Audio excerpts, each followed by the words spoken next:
안녕하세요. 책 읽어주는 바리스타입니다. 오랜만에 신앙송을 하려고 해요.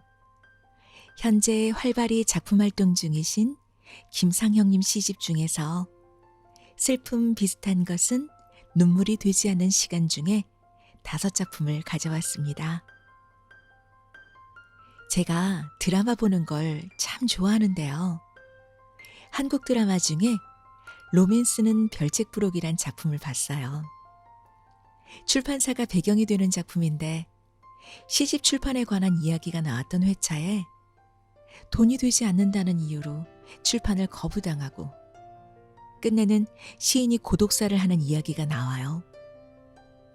사람들이 시를 한 편 읽을 때마다 100원씩만 주어도 시인은 그렇게 힘들지 않을 거란 대사들도 기억이 나네요. 쉽게 검색으로 얻어줄 수 있는 시들이지만 기회가 되신다면 시집 한 권 장만해 보시면 어떨까 싶습니다. 낭독을 허락해 주신 김상혁 시인님께 감사드립니다.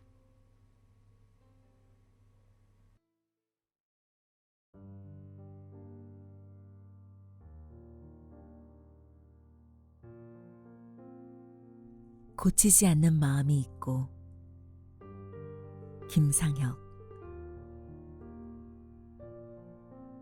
엄마가 필요한 때가 있고 아빠가 필요한 때가 있다. 어제는 책 몇 권이 필요해 서점에 갔다. 서점에서 책에 빠진 친구가 빛나는 때가 있고 다 읽지도 못할 책을 욕심껏 담아온 내가 더 빛나는 때가 있다. 그렇게 쌓아둔 물건이 필요한 때가 있다. 그렇게 방치된 집이 부모와 물건보다 더 필요한 때가 있다. 사랑해. 나도 사랑해요. 대문 앞에서 인사하고 돌아섰는데 내 속에 너무 사랑이 없어서 놀라는 때가 있고 그럴 때 필요한 좋은 음식점이 중심가에 있다. 막히는 길 뚫고 차로 몇 시간을 달려서 먹어요. 그럼 먹을게요.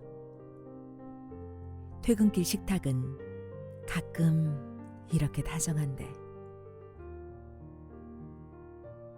엄마, 아빠, 친구 모르게 두꺼워지는 어둠이 있다. 두꺼워지는 침묵이 있다. 하지만 두꺼운 침묵이라니, 에이, 그게 뭐야. 섭섭해진 친구가 뾰족하게 내민 입술처럼 어색한 시간을 뚫고 다가오는 그 뾰족함처럼 제때 아닌 도착이 있다. 그럼에도 이어지는 부모가 모르는 키스가 있고 책에서 배운 적 없는 포옹이 있다. 하지만 너무 시간이 없어서 너무 바빠서 고치지 않는 마음이 있고 내가 더 무너지게 되는 때가 있다.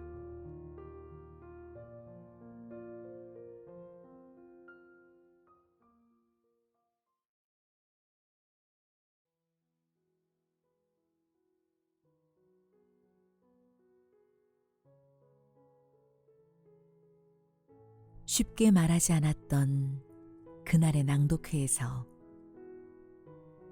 김상혁. 꽃을 보고 있던 게 아니라 방금 그것을 차고 지나간 사람이 내 친구 아닌 게 다행이라고 생각했다. 짐승이나 사람에겐 좀 더 친절하면 좋겠네 생각했다. 꽃이 아름답다, 별이 아름답다고 쉽게 말하는 친구는 사람에 대해서도 비슷한 말을 한다. 식당에서 그것을 듣고 있던 게 아니라 방금 말을 마친 입속으로 들어가는 물과 밥이 튀지 않았으면 좋겠네 생각했다. 사람이 꽃이라고? 그따위 생각 학교에서 배웠어? 친구에게 심하게 따지고 싶다고 생각했다. 그러고 보니 어제는 한 유명 작가의 낭독회에 갔었다. 젊은 유명 작가 주변에는 사람이 구름처럼 모인다. 낭독이 시작되기 전 매우 아름다운 독자가 꽃을 선물했다. 꽃을 보고 있던 게 아니라 독자가 건넨 그것이 오랫동안 말라가는 작가의 서재를 생각했다. 단상 앞에서 두 여성은 힘껏 포옹했다. 꽃이 대단히 향기롭네요. 저런 말을 전혀 어색하지 않게 꺼내다니. 과연 작가로군 생각했다. 그리고 길고 지루한 낭독이 시작되었지만 독자를 친구처럼 대하는 그녀의 목소리에 귀 기울이지 않을 수 없었다. 고백투 소설의 한 구절. 젊음은 끝나지 않을 것처럼 지겹고 길었다는 부분에서 꽃을 건넸던 여성이 끝내 울음을 터뜨리고 말았다. 거기서 눈물을 보고 있던 게 아니라 눈물을 머리까지 밀어올린 어떤 용기와 애정에 대해서 생각했다. 꽃이 아름답다. 별이 아름답고 그래서 모든 게 아름답다. 아무도 그렇게 쉽게 말하지 않았던 그날의 낭독회에서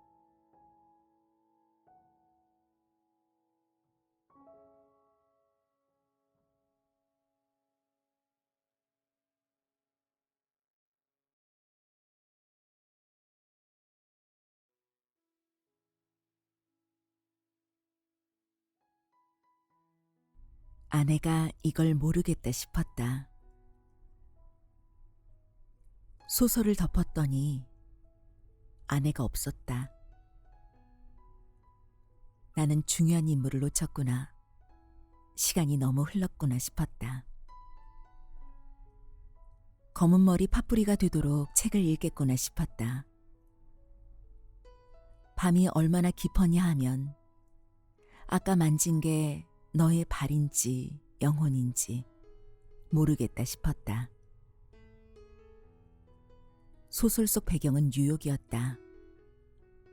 어쩌면 거기가 아닐 수도 있겠다 싶었다. 배경마저 버리고 나갔나 싶었다. 어둠 속에 사람 하나, 사람 둘, 그리고 고양이나 컵을 센 것 같았다. 좋은 책은 독자에게 말을 거는 법이라는 생각에 빠져 있고 싶었다. 그 생각이 얼마나 깊었냐 하면 세상엔 정말 천사가 존재해서 종이장 같은 손을 바다 밑으로 끝없이 내려주고 있었다. 고난, 위기, 죽음을 극복한 주인공이 살겠구나 싶었다. 아내가 이걸 모르겠다 싶었다. 대서양을 표류하는 인물을 향해 손을 뻗었다가 손목이 녹고 어깨가 무너지고 마음까지 그랬구나 싶었다. 밤이 얼마나 깊었냐 하면 어둠 속의 눈빛이 영혼같이 빛났다. 책 속엔 정말로 그런 게 존재해서 사람을 사람이 구해주고 있었다. 자유와 시간이 무한히 남았구나 싶었다.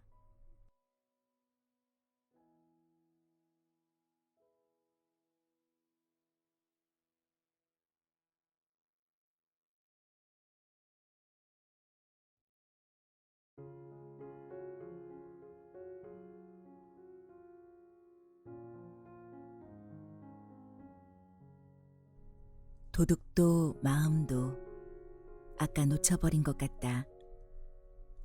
김상혁. 몇십 년 동안 수도 없이 그러나 거의 기계적으로 반복한 일들.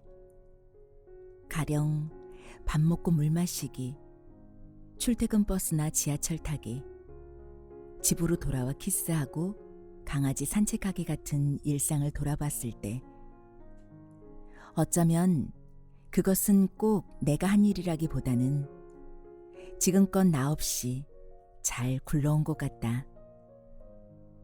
포만감, 창밖의 풍경, 예쁜 강아지와 입술을 조금씩 빼앗긴 것 같다.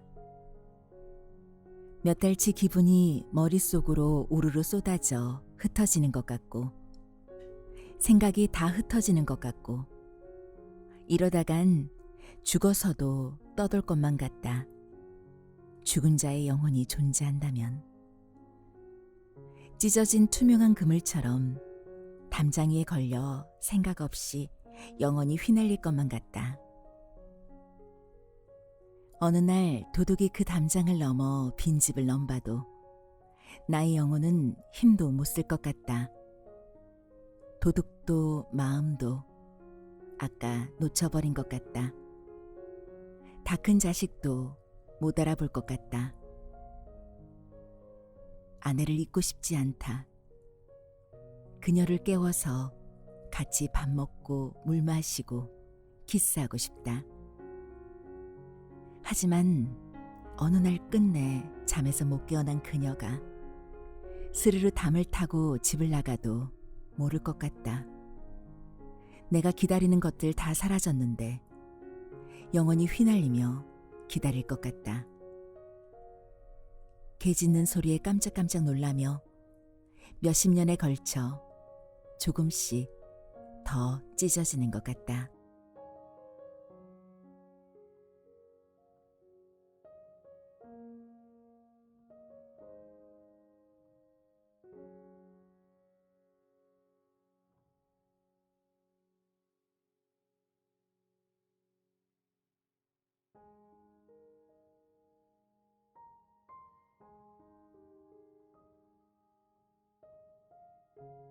당신은 당신에게 잘못할 수 없습니다. 김상혁. 거울을 보면 거기 당신과 똑같은 얼굴이 있습니다. 하지만 사람을 보았는데 당신과 똑같다고 느낀다면 큰일 아닙니까? 착각이거나 그자가 당신의 아들 딸이거나 그것도 아니라면 그를 몹시 존경하는 것 아닙니까? 어쩌면 그의 불우한 옛날 이야기에 혼이 쏙 빠져서 비밀과 슬픔을 그에게 다 털어놓은 것은 아닌지. 사랑 아닙니다. 아침마다 당신은 당신 얼굴에 키스하며 너를 사랑해 말할 수 있습니까? 조금 울 것 같아서 거울을 보았는데 정말 눈물이 날 것 같다. 똑같다고 생각했더니 위로를 받는 것 같다. 큰일 아닙니까? 거울도 사람도 납작한 뒷모습만 남거나 당신이 문제는 결국 나였어 후회하게 된다면 잘못 아닙니다. 당신은 당신에게 잘못할 수 없습니다. 생활에 시달리지 않으면 알 수가 없습니다. 똑같은 얼굴에 대한 갈망을. 저렇게 반짝이는 어떤 풍경 속에 또 다른 내가 존재하길 바라는 마음을. 카페에 앉아있는 어느 소중한 휴일에 그 카페에 앉아있는 자기밖에 머릿속에 떠오르지 않을 때 큰일 아닙니다. 당신은 당신을 더 기다릴 수 있습니다. 당신과 다른 얼굴 앞에서 비밀도 슬픔도 없이 그럴 수 있습니다.